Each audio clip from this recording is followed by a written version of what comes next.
Só, gente, é que só perguntaram mais uma vez, não dá mais pra fazer pergunta, tá? As perguntas são no início da live e já foram esgotadas. Tem muitas perguntas na fila já, tá bom? Quem lê o chat sou eu, que tô falando agora, que não tô aparecendo, Isso. graças a Deus, tá?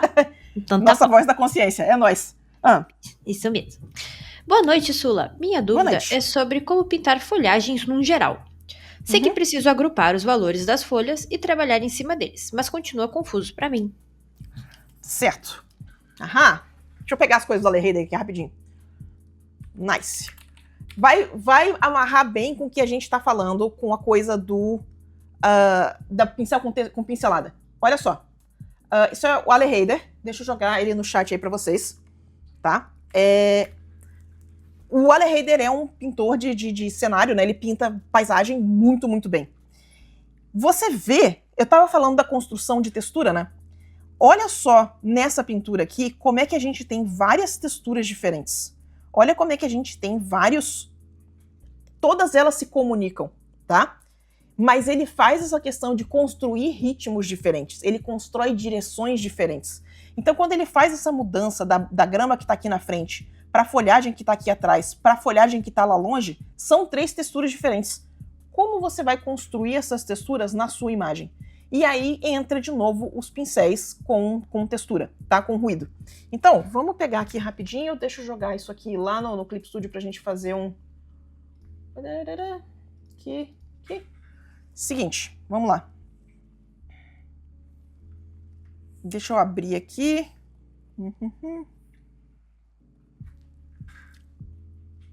Olha só. Então, quando eu olho essa pintura dele, tá? De novo, eu vou pegar aquele pincel que eu tava falando que eu uso para pintar pelo. Ele me dá a direção também, né? Então, se eu quiser fazer essa parte daqui, ó. Olha só como é que eu posso vir aqui e começar... Deixa eu pegar uma cor parecida. É mais azul do que isso. Não, menos. Aqui. A gente começa a criar essa direçãozinha aqui, ó. Ó que massa. Então a gente vem aqui, a gente vai criando essa sensação e vai fazendo... crianças, não pintem no fundo branco, tá? Só pintem no fundo branco quando vocês souberem o que tá fazendo. Mas é essa sensação de construção aqui, ó. De novo, todas as pinceladinhas numa direção específica. Olha como é que ela vai dando uma sensação parecida com o que a gente tá vendo ali, ó. Um pouquinho mais laranja, ó. Aí a gente vai pegar, eu vou pegar meu lapisinho aqui, ó, e vou pegar um tom mais escuro e a gente começa a criar, ó.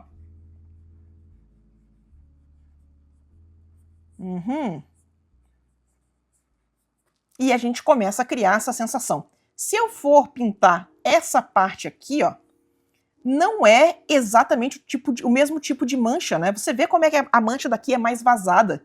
Então eu preciso de um pincel que vai me dar uma sensação um pouquinho diferente. Deixa eu ver o que eu tenho aqui. Eu acho que esse aqui pode ser uma boa. Olha só. Deixa eu tentar com esse aqui, porque a gente vai fazer o seguinte, ó. Agora são vários pincéis pequenininhos, mas eu quero principalmente focar na parte, ó, vazada da mancha, tá vendo? A gente não quer essa mancha inteira. A gente precisa ter a variaçãozinha de cor, né? Não pintem com uma cor só, mas a gente começa com essa sensação, ó, do vazado. Olha que massa. E aí a gente vai construindo essa textura. Ó. Não esqueçam que vocês estão trabalhando no digital. Então, a gente sempre tem o grande macete, o grande roubo de vir aqui e fazer isso aqui, ó. Pronto, olha, árvores infinitas. Pronto, sacou? Não percam tempo pintando tudo isso aqui, porque fazer isso aqui no pincel é um pouquinho mais rápido, é um pouquinho menos minucioso, porque a gente tá tendo que fazer a mudança de cor na mão. Eu faço essa base, eu duplico ela, e aí eu venho por cima e pinto com mais alguns detalhezinhos de cor diferente, que ela tira a sensação de que foi duplicado, ó. Você pinta elas um pouquinho diferente e a gente começa a construir essa variaçãozinha, ó. E a gente constrói essa sensação, ó, de árvore. E agora, lá no fundo, ó, essas aqui, muito baixo contraste, tá? E eu acho que a gente precisa de um pincel diferente que a gente usou para essas duas aqui. De novo, é tudo uma questão de construção de textura. Eu tenho um pincelzinho que eu uso para fazer blocagem de folhagem, que ele literalmente tem um folhagem 1 e folhagem 2. E ele é muito útil para fazer essas manchas mais lá no fundo. Ó. Então, olha só. Ele vai fazer uma mancha um pouquinho mais aberta, um pouquinho mais borda suave. Ó. Então, o que eu vou fazer é que eu vou começar a construir essa área de baixo contraste. Ela é um pouco mais cinza ali na referência. Ó. E aí a gente tem a parte mais amarela que está na luz. Mais amarela um pouquinho. Ó. E eu vou começar a construir essa sensação com esses pincéis diferentes.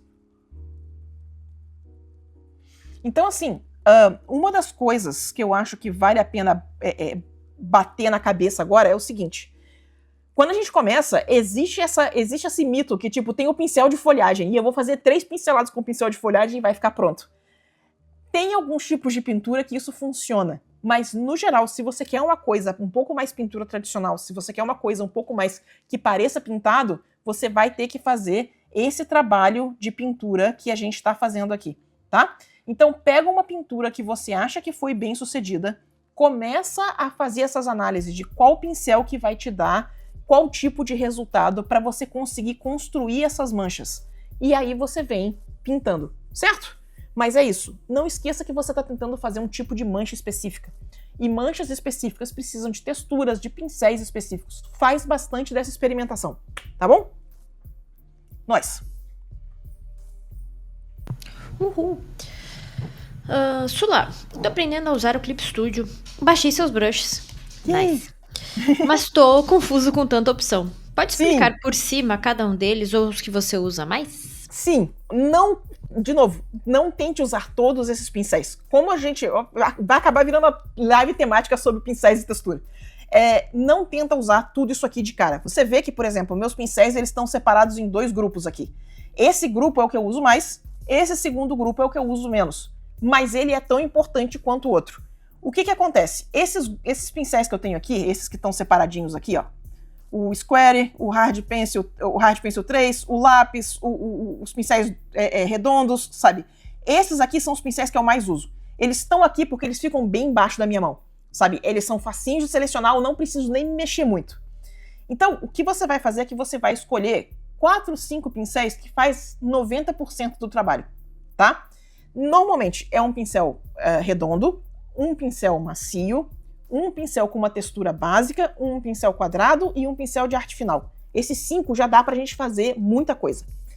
Esse é o meu grupinho básico, tá? E aí, toda essa coisa que eu tô falando pra vocês de construir textura, são esses pincéis que estão nessas outras direções aqui, ó.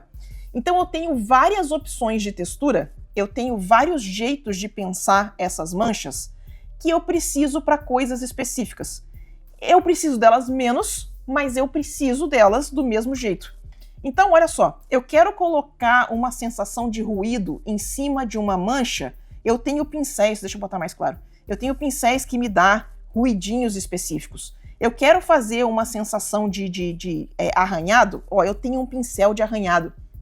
Eu tenho várias pincéis de mancha, ó, que me dão manchas específicas para pintar a parede, para pintar folhagem, para pintar nuvem, para pintar... Mas eles são pincéis que eu uso menos. Os pincéis que eu uso são esse bloquinho aqui em cima, sabe? Até o Rough aqui. Se vocês quiserem pegar aqui, esse aqui são os que eu mais uso, sabe?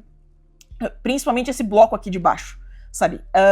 Então começa usando esses pincéis básicos. E à medida que você for tendo necessidade de texturas específicas, de preciso de um pincel que faz respingo, sabe? Tem um pincel de respingo aqui, ó. Ó, meu pincelzinho de pintar estrela, ó. Ele é muito bom. Preciso de um pincel que vai me fazer uma mancha um pouquinho mais fumaça. Esse pincel aqui, ele é super sutil, mas ele faz fumaça super bem. Olha isso aqui, ó. Então, para fazer aquele ambiente cheio de névoa, para fazer aquelas coisas bem com opacidade baixa, ele é fantástico. Então, são pincéis de casos específicos, eles são bem de uso específicos. Não tenta dominar tudo de uma vez só. Pega os basicões, começa por ele, e aí você vai adicionando no seu repertório pincéis que fazem manchas que são úteis para você. Certo? Nós. Sula, boa noite, Voz Celestial. Obrigada. Obrigada. Sula, meu processo de pintura tá um caos, nada bom e eficiente. Me ajuda a estruturar. Socorro. Olha só, um dos problemas de pintura digital, não é pintura digital não, um dos problemas de pintura é que, vamos fazer a comparação com dança. Quando você vai fazer uma apresentação, você passa um tempo praticando uma coreografia e o que você faz é sempre igual. Você tá praticando, sabe, praticando tocar uma música, praticando fazer uma apresentação de dança, você sempre tá repetindo a mesma coisa. Ilustração não é essa repetição da mesma coisa sempre. Você tá praticando para quando você tiver o desafio de pintar alguma coisa, você saber pintar aquilo. Idealmente, quando você vai fazer um trabalho, quando você vai fazer uma ilustração para o cliente, nunca é a primeira vez que você está pintando alguma coisa. Eu, inclusive, tinha essa piada do tipo, se eu pedir para você desenhar um camarão de cabeça, você vai conseguir? Então usa referência. Então, uma das coisas que a gente faz, o lance da prática deliberada que eu estava falando mais cedo, é pintar coisas aleatórias para quando chegar um trabalho do cliente, você já ter pintado coisas pelo menos parecido com aquilo que você está pintando. Então, o processo de pintura vai fazer um pouco mais de sentido depois que você já pintou a primeira vez. Dito isso, o que você vai fazer é que você vai começar a fazer estudos rápidos de pintura, tá? Tem uns exercícios que eu fiz muito quando eu estava começando, que era pegar de 1 a 2 horas e fazer um estudo de filme, fazer um estudo de screenshot de filme. Qual é o jeito mais rápido de eu resolver uma área? Qual é o jeito mais rápido de eu pintar essa montanha? Qual é o jeito mais rápido de eu pintar essa pessoa? E aí você vai ter que começar a resolver isso quase como um quebra-cabeça. E como você só vai ter 1 hora para fazer isso, 1 hora, 2 para fazer isso, e você vai fazer várias vezes, o processo que faz sentido para você vai começar a cristalizar. Ele vai começar a fazer mais sentido depois que você passou por ele algumas vezes. Então, alguns artistas gostam de fazer máscara e pintar dentro da máscara. Outros artistas vão fazer tudo numa camada só. Outros artistas vão trabalhar com seleção. Outros artistas vão trabalhar com layer. Cada um deles trabalha de um jeito diferente, mas tem que ser um jeito que funciona para você. Essa lógica tem que fazer sentido no seu processo de pintura. Então, esse período de exercício em que você pega e você pinta várias vezes, pinta cenas diferentes, com elementos diferentes várias vezes, vai te dar uma noção muito boa de como que você organiza o seu processo de pintura, tá? Parágrafo 2. A dificuldade que você vai ter é quando você estiver trabalhando com o cliente e o cliente tiver requisitos específicos para você trabalhar. Então, por exemplo, vamos supor que você é um artista que gosta de pintar tudo numa camada só. Quando você chegar numa peça de cliente e o cliente pedir para você que, olha, eu preciso que você me entregue o fundo, o personagem, as tatuagens do personagem e os efeitos de magia, tudo separado em camada. Agora você vai ter que se adaptar em como o cliente pediu para funcionar. Você vai ter que fazer essa pintura nessas camadas do jeito que o cliente pediu. Então, a vantagem é que quando você estiver trabalhando com o cliente, você vai ter mais tempo do que 1 hora para fazer isso. Mas você já vai estar mais acostumado, você já vai estar mais consciente de como funciona o seu processo para você saber, às vezes, tá?